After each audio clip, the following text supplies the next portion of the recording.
बिहार में सियासी लड़ाई हिंसा पर क्यों आई, ये सवाल बड़ा है और कहीं ना कहीं इसके जवाब में वो हार की बौखलाहट ही है जो छिपी हुई है। प्रदीप जी, देखिए, हार जीत तो 4 जून को पता चलेगी, लेकिन ये है कि तेजस्वी यादव के लिए ये बड़ा स्टेक है। जिस तरह की परफॉर्मेंस उन्होंने विधानसभा चुनाव में दिखाई, उसको रिपीट करने की या उसको रिटेन करने की चुनौती है उनके सामने। अब आगे जो राजनीति होगी बिहार की, बड़ा स्पष्ट होता जा रहा है कि वो आरजेडी और बीजेपी के बीच में 2 ध्रुवीय राजनीति हो जाएगी। तो इसलिए जो है तेजस्वी यादव के लिए ये चुनाव, भले ही उनके गठबंधन की सरकार न बने केंद्र में, लेकिन उनके लिए अपनी राजनीति के लिए वो बहुत महत्वपूर्ण है। इसलिए आप देखिए, दोनों तरफ से जो है जिस तरह सर, बड़ा सवाल तो यहां पर ही हो जाता है ना विनोद जी, कि चुनाव में हिंसा की तो कोई जगह होनी नहीं चाहिए, लेकिन बिहार में सारण में वोटिंग हो गई और उसके बाद जो हिंसा हो रही है उसमें आरजेडी के 3 कार्यकर्ता जिनको गोली लगती है, एक की जान चली जाती है, 2 गंभीर रूप से घायल अस्पताल में भर्ती हैं और पुलिसिया जो एक्शन होता है उसमें बीजेपी के नेता को हिरासत में लिया जाता है। तो मामला तो साफ तौर पर सियासी आर पार का है ना। नहीं, अभी राजीव प्रताप रूडी जी को मैं सुन रहा था, उनके चुनाव क्षेत्र में घटना हुई है जी।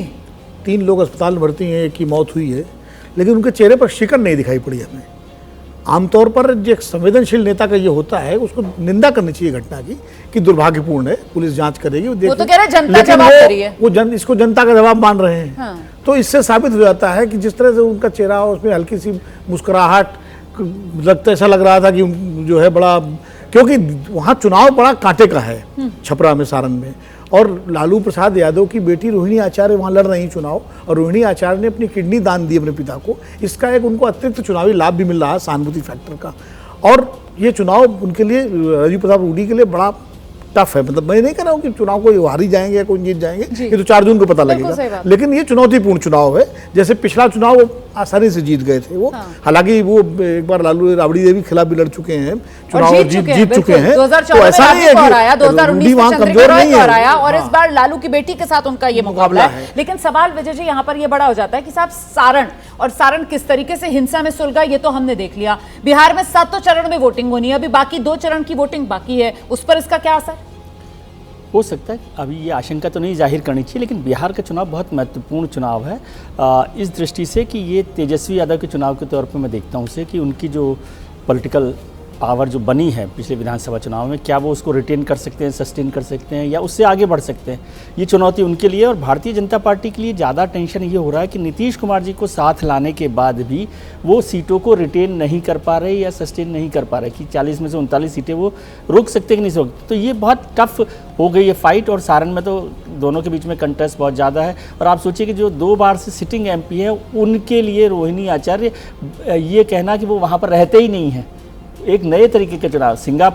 रोहिणी पर तो बाहरी उम्मीदवार का आरोप लगाकर चला ही रहे हैं, लेकिन जो MP 2 बार रहा हो, उसके खिलाफ भी ये माहौल बनाया जाए कि वो वहाँ पर रहते नहीं हैं, तो उससे एक मुश्किल वहाँ पर हो गई है। और अगले जो 2 चरण हैं वो बहुत महत्वपूर्ण होंगे, उसमें इलेक्शन कमीशन को ध्यान रखना चाहिए। बहुत अच्छा हुआ कि 5 चरण में कोई हिंसा नहीं हुई है मोटे तौर पर, केवल इस हिंसा के अलावा। तो अगले 2 चरणों में इसको ध्यान में रखते हुए, लेकिन अगले 2 चरण, लेकिन इस तरीके की जो तस्वीरें हैं चुनाव में, जो हिंसा है वो बंगाल से आना तो नॉर्मल बात है, लेकिन बिहार में बाकायदा गोलीबारी हो जाती है, एक शख्स की मौत हो जाती है, मतलब हैरान कर रही है ये। मुझे लगता है कि 1.5 दशक बाद ये घटना हुई है बिहार में। हालांकि ये पहली बार नहीं हुआ, इसके पहले भी हुआ करता था। लालू जी के शासनकाल में हिंसा हुआ करती थी। इसमें सबसे महत्वपूर्ण ये है कि देखिए, तेजस्वी जी ने बड़ी होशियारी से जेडीयू को साइड में रख के पूरा फोकस बीजेपी पे किया है। तेजस्वी जी के सामने आज जो सबसे बड़ी चुनौती है वो पूरा बिहार जिताने की नहीं है, पाटलिपुत्र और सारण जिताने की है। तेजस्वी जी के सामने इसलिए चुनौती है क्योंकि मीसा पहले भी हार चुकी हैं और सारण सीट से उनकी मां भी हार चुकी हैं। तो उनके लिए राजनीतिक रूप से मजबूती ये 2 सीट जीतने से ही आएगी। यदि ये 2 सीट नहीं जीतते हैं तो बिहार की अन्य सीटों पे आरजेडी जीतने के बाद भी वो प्रोफाइल उनका नहीं बन पाएगा। ये घर वाला मामला हो गया ना, घर वाला मामला हो गया, तो यहाँ पर किलाबंदी जरूरी है, यहाँ पर परचम लहराना जरूरी है। जैसे ही घड़ी का काटा दोपहर 2:30 पे आए, बबीता जी का दिल सास बहू साजिश के लिए मचल जाए। और ये है इनकी बहू, पूरे दिन ऑफिस की टेंशन हो जाए गॉन जब ये करें अपना फेवरेट शो फ्री टाइम पे ऑन। इनकी तरह आप भी देखिए अपना फेवरेट शो अपने टाइम पर और डाउनलोड कीजिए एबीपी लाइव ऐप अपने स्मार्ट टीवी पर।